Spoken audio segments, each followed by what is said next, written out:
Plantagenets. Stand with me on a windswept plain in ancient Greece. The year is 490 BCE.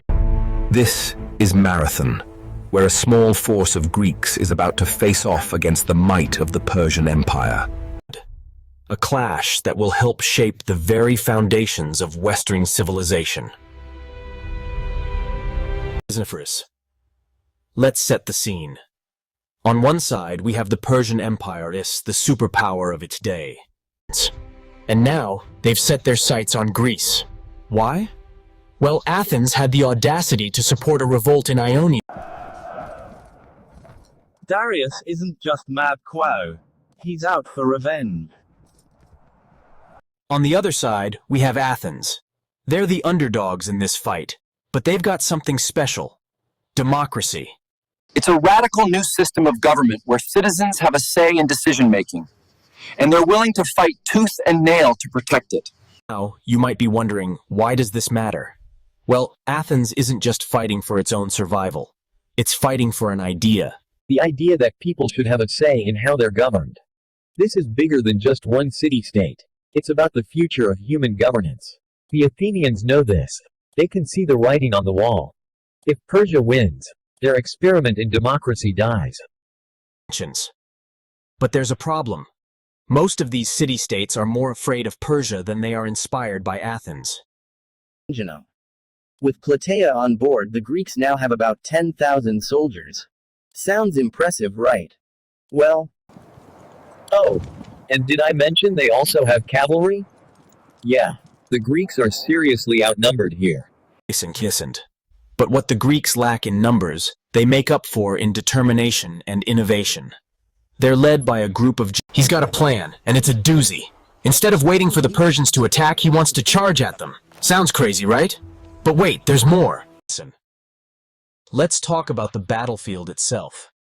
Marathon is a crescent-shaped plain, about 10 kilometers long. It's perfect for the Persians, plenty of room for their larger army and their cavalry. But Miltiades sees an opportunity here. He positions his troops in a thin line across the width of the plain, with the center deliberately weakened and the flanks strengthened. It's a risky move, but if it works, it could turn the tide of the battle.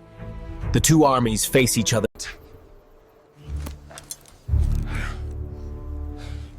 The tension is so thick you could cut it with a knife.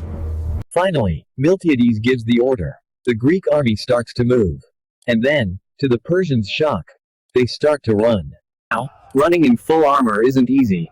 But the Greeks manage to cover the 1,500 meters to the Persian lines in double time. The Persians are caught off guard, Rayan. This isn't how battles are supposed to go. The two groups meet in a defining moment. They begin to strategize and interact. But remember those strengthened flanks? They're holding strong, and now they start to curve inward, threatening to encircle the Persians. It's chaos, it's bloody, it's the stuff of legend.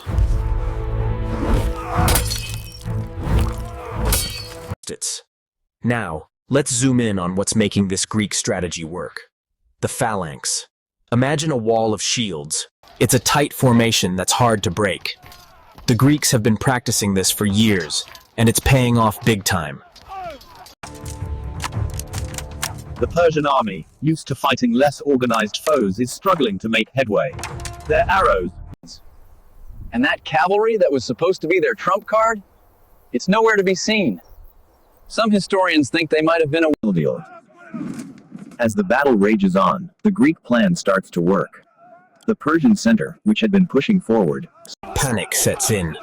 What started as an orderly Persian advance turns into a chaotic retreat. They're running for their ships, but the Greeks are hot on their heels. The scene portrays a historical beach encampment, with reenactors engaging in strategic maneuvers. It's both instructional and immersive. By the end of the day, the historical battle resulted in a significant outcome, with large losses on one side contrasted by minimal losses on the other. With the Persians in full retreat, you'd think the Greeks would be celebrating. But there's no time for that. See, there's a worry that the Persian fleet might sail around to attack Athens directly. So what do the Greek soldiers do? They march the 40 kilometers back to Athens immediately after the battle. Talk about dedication. This is where the legend of Phidippides comes in. According to the story, this messenger ran all the way from Marathon to Athens to announce the victory, Then promptly died from exhaustion. While this exact story might be more myth than fact, it captures the spirit of the incredible feat the Greek army pulled off. The Battle of Marathon was more than just a military victory. It was a pivotal moment in history. It showed that the mighty Persian Empire could be defeated. It preserved Greek independence and, with it, the fledgling experiment of democracy. And it instilled a sense of confidence in the Greeks that would serve them well in future conflicts. But perhaps most importantly, Marathon became a symbol of the underdog triumphing against overwhelming odds. A symbol of the power of unity and innovative thinking. A symbol that still resonates with us today, more than 2,500 years later. The next time you hear someone talk about running a marathon, remember FIST. They're not just referring to a long race. They're invoking the spirit of one of the most important battles in human history. As we leave the blood-soaked fields of Marathon behind, remember this. History isn't just about dates and facts. It's about moments that change the course of human events. Moments like Marathon, where a small group of... So the next time you're faced with overwhelming odds, think of those brave Greeks. Who knows? You might just make history yourself.